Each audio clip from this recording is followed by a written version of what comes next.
آج کے دور کا ایک بدترین فتنہ جس کا نام ہے اخباریت۔ غیبت امام میں مرجعیت کی طاقت کو پوری دنیا نے کئی بار دیکھا، جس کا سب سے ریسنٹ اگزامپل ہمارے آیت اللہ سیستانی ہے، جنہوں نے اتنے بڑے ٹیررسٹ آرگنائزیشن ISIS جس نے پورے عراق کنٹری کے اوپر کنٹرول کر لیا تھا، جس کو کئی کنٹریز کی آرمی مل کر ختم نہیں کر پا رہی تھی، اس کو آیت اللہ سیستانی نے اپنے گھر بیٹھے بیٹھے ختم کر دیا۔ اور آیت اللہ سیستانی سے تھوڑا پہلے کی ہسٹری پر نظر ڈالیں تو روح اللہ امام خمینی اس کی سب سے بڑی مثال ہے کہ کیسے ایک مجتہد کے حکم پر ایران میں صدیوں سے چلی آ رہی ایک باطل حکومت جو کہ امریکہ کے پالتو کتے کی مثل تھی، اس کا نظام کس طرح اپنے ہی ملک سے نکال دیے جانے کے باوجود دوسرے کنٹری میں بیٹھ کر تخت پلٹ کر دیا اور ایسا مضبوط اسلامی نظام قائم کیا کہ جس سے امریکہ جیسا سو کال سپر پاور بھی ڈرتا ہے، اور اسرائیل جیسے بزدل ملک جس کی مثال ہمارے علماء ایک مکڑی کے جالے سی دیتے ہیں، اس کی ڈر میں راتوں کی نیندیں تک حرام رہتی ہیں۔ اور امام خمینی سے پہلے کی مثال آیت اللہ مرزا شیرازی کا وہ مشہور فتویٰ ہے جس میں انہوں نے تمباکو کو حرام قرار دے کر برٹش ایسٹ انڈیا کمپنی جیسی ایک کمپنی جس کا نام برٹش امپیریل ٹوبیکو کمپنی تھا، جس نے ایران میں اپنا پورا کنٹرول حاصل کر لیا تھا، اس کو صرف ایک فتوے سے ایران سے بھاگنے پر مجبور کر دیا۔ وہیں دوسری طرف انڈیا میں اسی کمپنی نے صدیوں تک راج کیا اور کتنی بڑی بڑی قربانیاں ہم ہندوستانیوں کو دینی پڑیں اس کمپنی سے آزادی حاصل کرنے کے لیے۔ اور یہ صرف کچھ ایگزامپلز ہیں ہماری مرجعیت کی طاقت اور ہمارے مجتہدین کے فتوے کی پاور کے۔ اور اس سب کو دیکھنے کے بعد جب دشمنان اسلام نے مرجعیت کی اس طاقت کو اچھی طرح سے پہچان لیا تو ان کو پتہ چل گیا کہ ہم کتنے ہی بڑے سپر پاور اور اٹامک بام والے نیشن نہ بن جائیں، اس مرجعیت سے مقابلہ کبھی نہیں کر سکتے، نہ ہی ان کو ہرا سکتے ہیں۔ تو ان دشمنان اسلام نے اس کا ایک حل نکالا کہ شیعت اور اس مرجعیت کے نظام کو اندر سے کھوکھلا کر کے کمزور کر دیں، صرف تبھی ہم ان کو ہرا سکتے ہیں۔ اور اس کے لیے انہوں نے ایک مر چکے فتنے جس کو آج کے دور میں اخباریت کے نام سے جانا جاتا ہے، اس کو دوبارہ سے زندہ کیا اور کچھ فرضی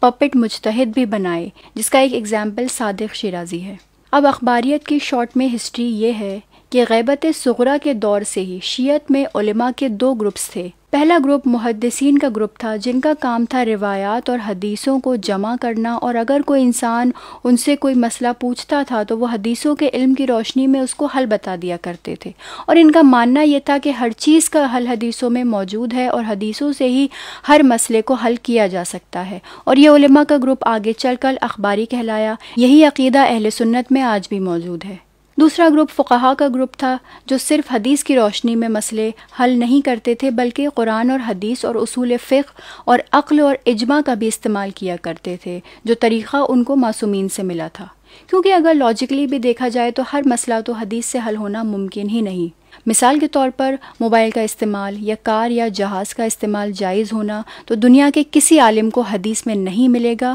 تو کیا اس کو حرام مان لیں؟ تو اس پر اخباری علماء کا نظریہ یہ تھا کہ اگر کسی چیز کا حکم حدیث میں نہ ملے تو اس سے پرہیز کرو، یعنی اس کو حرام مانو، اس پر عمل نہ کرو۔ لیکن اصولی علماء فقہ کے اصولوں کے ماہر تھے اور وہ اس طرح کے مسئلوں کو حل کرنے کے لیے معصومین کے بتائے ہوئے الگ الگ اصولوں کو استعمال کرتے تھے۔ مثلاً اگر کسی عمل سے کسی معصومین نے کسی کو نہیں روکا یا اس کے حرام ہونے کا ذکر قرآن یا حدیث میں نہیں ملتا تو اصول فقہ کی روشنی میں ایسے کام کو مباح قرار دیا جائے گا، یعنی اس کو کرنے میں کوئی پرابلم نہیں ہے، اس کو کرنے کی اجازت ہے۔ اور یہی مین ڈیفرنس تھا جس کو ریزالو کرنے کے لیے کئی سو سال پہلے اخباری اور اصول علماء میں مناظرہ ہوا، یعنی ایک طرح کا علمی کمپٹیشن کہ کون حق پر ہے اور کون باطل ہے۔ شیخ وحید بہبہانی ہمارے وہ اصولی علماء جو اس دور میں کربلا میں ہوا کرتے تھے، انہوں نے اس دور کے سب سے بڑے اخباری علماء کے ساتھ مناظرہ کیا اور اخباریت کو اس طرح سے مٹی میں ملایا اور شکست دی کہ اخباریت کا جنازہ ہی نکل گیا، اور صفحہ ہستی سے اخباریت مٹ گئی اور اخباریت کا کوئی نام لینے والا نہ رہا، اور صدیوں تک اخباریت دوبارہ زندہ بھی نہیں ہو پائی۔ پھر فتنوں کا دور آیا اور دنیا ماڈرن ہوئی، ٹی وی، سیٹلائٹس اور فونز کے ذریعے نیوز ایک جگہ سے دوسری جگہ فوراً پہنچنے لگی، اور جب ایران میں آیت اللہ خمینی نے آج کی دنیا کو پہلی بار اتنے بڑے لیول پر مرجعیت کی طاقت دکھائی تو دشمنان اسلام پریشان ہو گئے۔ CIA، موساد، MI6 جیسی انٹیلیجنس ایجنسیز جو کہ دنیا بھر میں ٹیررسٹ ایکٹیویٹیز آرگنائز کرنے کے لیے مشہور ہیں اور جن کے ہاتھوں کی کٹ پتلیاں 99% سو کالڈ مسلم کنٹریز ہیں،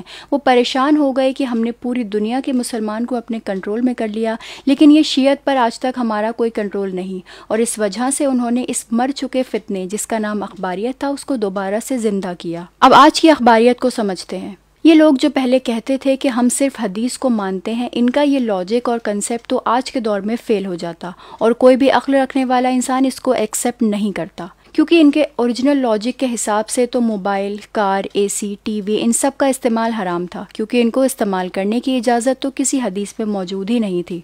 تو انہوں نے خود کو امپرووائز کیا اور فقہ کے اصول کو اخباریت میں ایکسیپٹ کرنا شروع کر دیا، اور کیونکہ ان کا بس ایک ہی موٹیو ہے کہ مرجعیت کو نقصان پہنچایا جائے اور یوتھ کو گمراہ کیا جائے، جس سے اگر کوئی مرجع یا مجتہد کوئی حکم دے یا فتویٰ دے تو لوگ اس پر عمل نہ کریں، یعنی وہی پرانی برٹش کی ڈیوائڈ اینڈ رول پالیسی۔ تو یہ دشمنان اسلام ڈائریکٹلی تو مرجعیت کو کوئی نقصان پہنچا نہیں سکتے تھے، تو انہوں نے انڈائریکٹلی اٹیک کرنے کے لیے تقلید کو ٹارگٹ کیا۔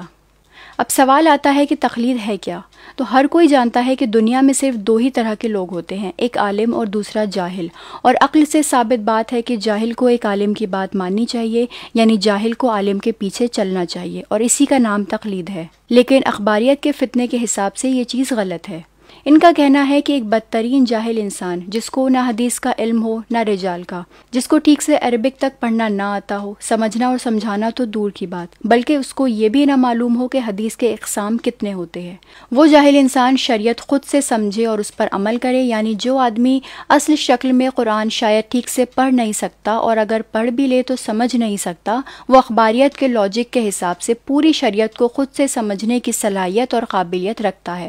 اور اس کو خود ہی شریعت سمجھنی بھی چاہیے اور کسی عالم کو فالو نہیں کرنا چاہیے، کیونکہ اس کا حکم کسی معصوم نے نہیں دیا۔ اس سے یہ صاف ظاہر ہو جاتا ہے کہ یہ اخباریت فتنہ ہے، اور کیونکہ یہ عقل کے خلاف ہے تو اس کو ایکسیپٹ بھی ابو جہل صفت انسان ہی کر سکتا ہے، اور یہی وجہ ہے کہ اخباریت کے پیروکار، جن کو ٹھیک سے نہ وضو کرنا آتا ہے نہ ہی نماز پڑھنا، جن کی تمام عبادتیں باطل ہیں، وہ بدترین جاہل لوگ آج بڑے بڑے مجتہدین جو کہ 50-60 سال پڑھنے کے بعد مجتہد بنتے ہیں، ان کو گندی گندی گالیاں دیتے ہیں، ان پر جاہلانہ سوال اٹھاتے ہیں کہ یہ فتویٰ کیسے دیا، ان کے فتوے کو چیلنج کرتے ہیں اور عظیم ہستیوں کے خلاف طرح طرح کے پروپیگنڈاز رن کرتے ہیں۔ اسی لیے ہمارے یوتھ کو چاہیے کہ اس ابو جہل کی نسل سے خبردار رہیں اور ان سے کسی طرح کا کوئی تعلق نہ رکھیں، اور اپنے دینی علم کو زیادہ سے زیادہ بڑھائیں اور صحیح سورسز سے علم حاصل کریں۔ جس عالم کو آپ فالو کر رہے ہو یا پسند کرتے ہو، اس کا عقیدہ چیک کرو، دیکھیں کہ کہیں وہ چھپ کر ہی صحیح مرجعیت پر اٹیک تو نہیں کر رہا،